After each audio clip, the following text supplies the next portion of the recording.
My name is Tywin Chalice, and I'm having this interview with Mr. Sundelin, who works at Microsoft as the Senior Director of Business Development. And we will be covering the topic of latest developments in AI technology. So, why do you think AI is going to be wanted in the market of today's world? There's a few reasons. One of the biggest reasons is, over the last 15 years or so, there have been a tremendous number of increases in accessing data.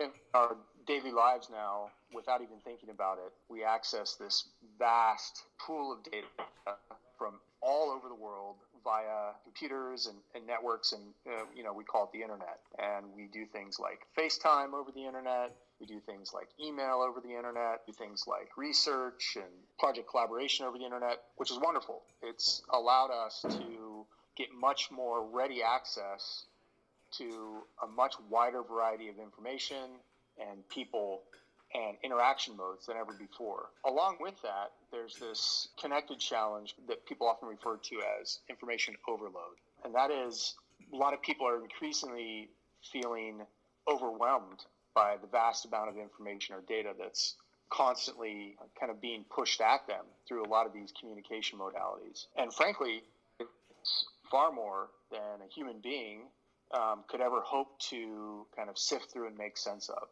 The best tool we have at our disposal to kind of pour through and make sense and good use out of this vast repository of information is computers and computer software. And the set of tools brought to bear to address this are collectively known as machine learning and artificial intelligence.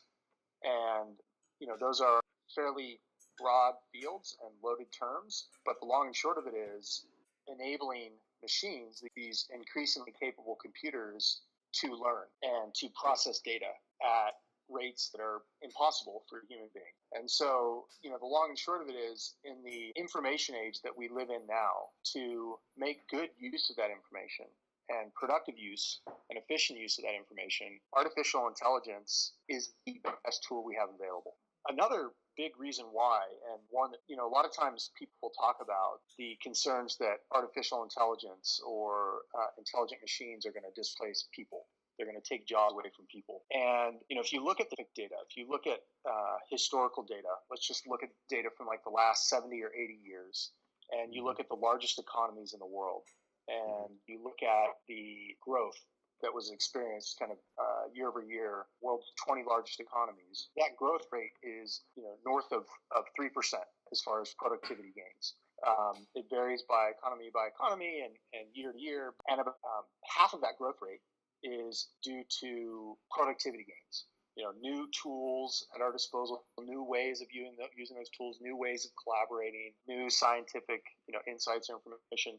The other half is actually by growth of the workforce. There have been a ton of kind of demographic studies that have been done on this topic, but what's often lost in that debate about intelligent machines taking jobs from people is the fact that if people want to continue to experience the type of economic growth and prosperity that we have, if you look at the growth rates and growth rate trends, there is going to be a significant dearth in the human workforce over the next 30 to 50 years.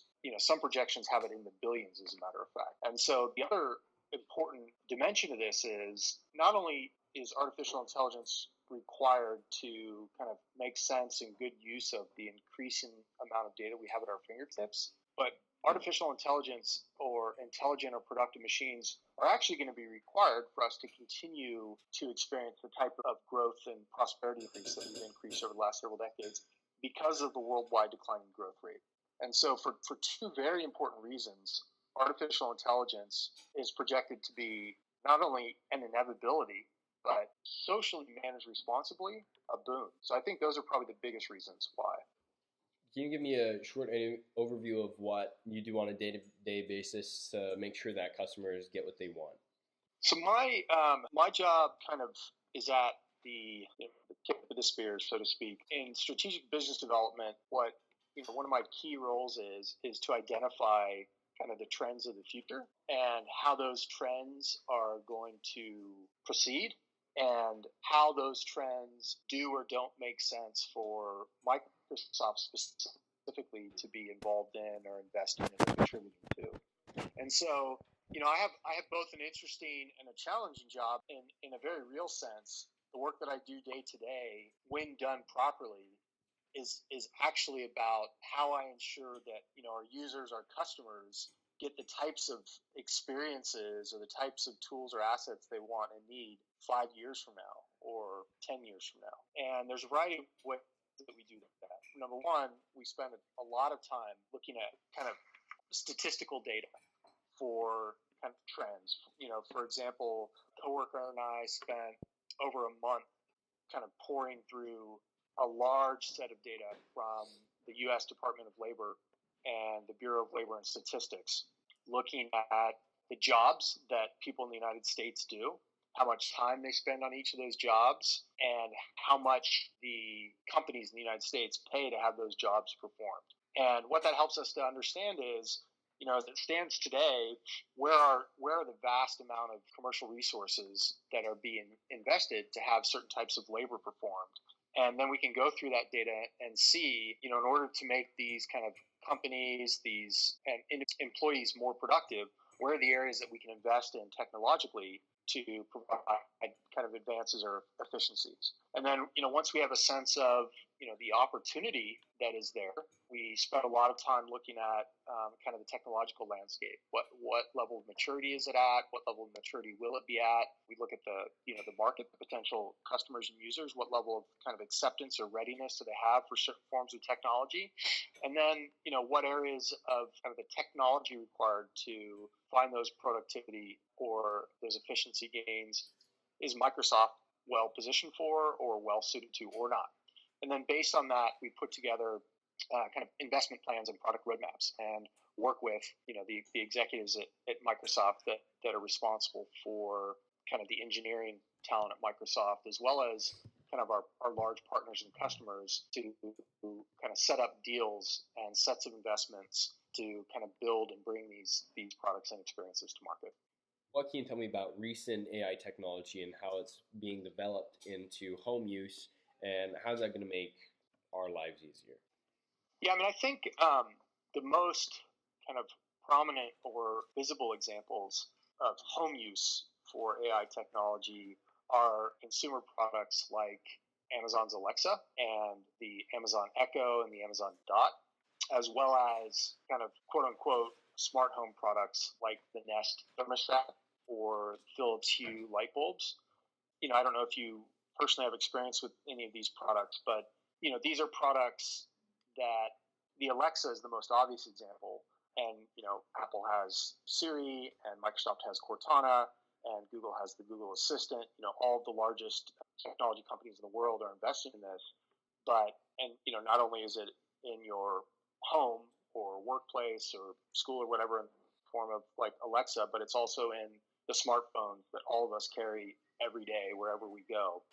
And right now it's really just kind of scratching the surface of what the technology we believe will eventually be capable of. But you can now, with using very natural language, ask your phone or these smart speakers or devices a variety of questions like, what's the weather going to be like? What's happening in the stock market today? If I leave in the next 10 minutes, how long is it going to take me to get to work? A lot of really useful everyday queries like that. And without you having to go and track down and make sense of that information yourself, in a few seconds, these what are called virtual assistants can go retrieve the data, analyze the data, and present the data back to you, again, using natural language.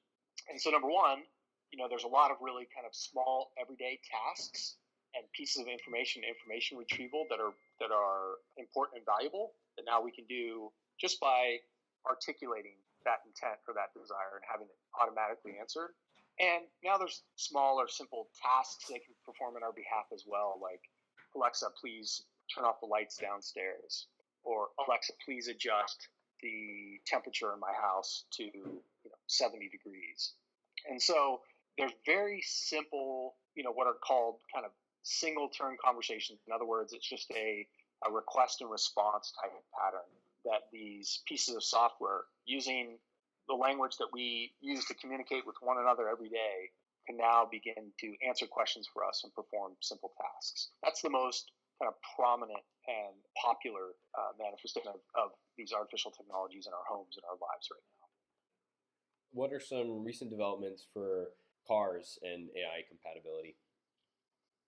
Yeah, the biggest, most prominent one, and I think one of the most valuable ones for a lot of reasons, is autonomous driving.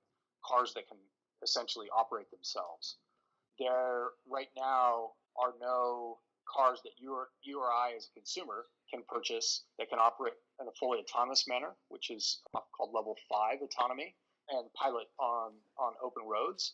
However, there are an increasing number of cars that can perform what is called level 4 autonomy, and that is with human presence and very minimal interaction, they can actually perform fairly complex tasks, like Tesla, for example, in their Model S and Model X can operate autonomously on certain highways. Now, a human has to be in the car, a human has to make physical contact with the steering wheel periodically, but all of the other functions, braking, acceleration, steering, windshield wipers, headlights, all those can be performed autonomously by the vehicle. And, projections vary, but most commonly they vary from anywhere between 5 to 10 to perhaps 15 years. So not that far in the future where just a standard consumer like you or I can go and purchase a car that can fully autonomously operate. In other words, that without any interaction whatsoever can operate in a variety of road conditions on public roads. That's far and away the most significant artificial intelligence advance in cars. There's a number of others that are also happening. That's definitely the most prominent one that's happening in vehicles right now. Awesome. Thank you so much, Mr. Sundelin. That was really interesting, what the new developments in AI technology and what will soon be happening in the future. Thank you. Yeah, you bet. Happy to.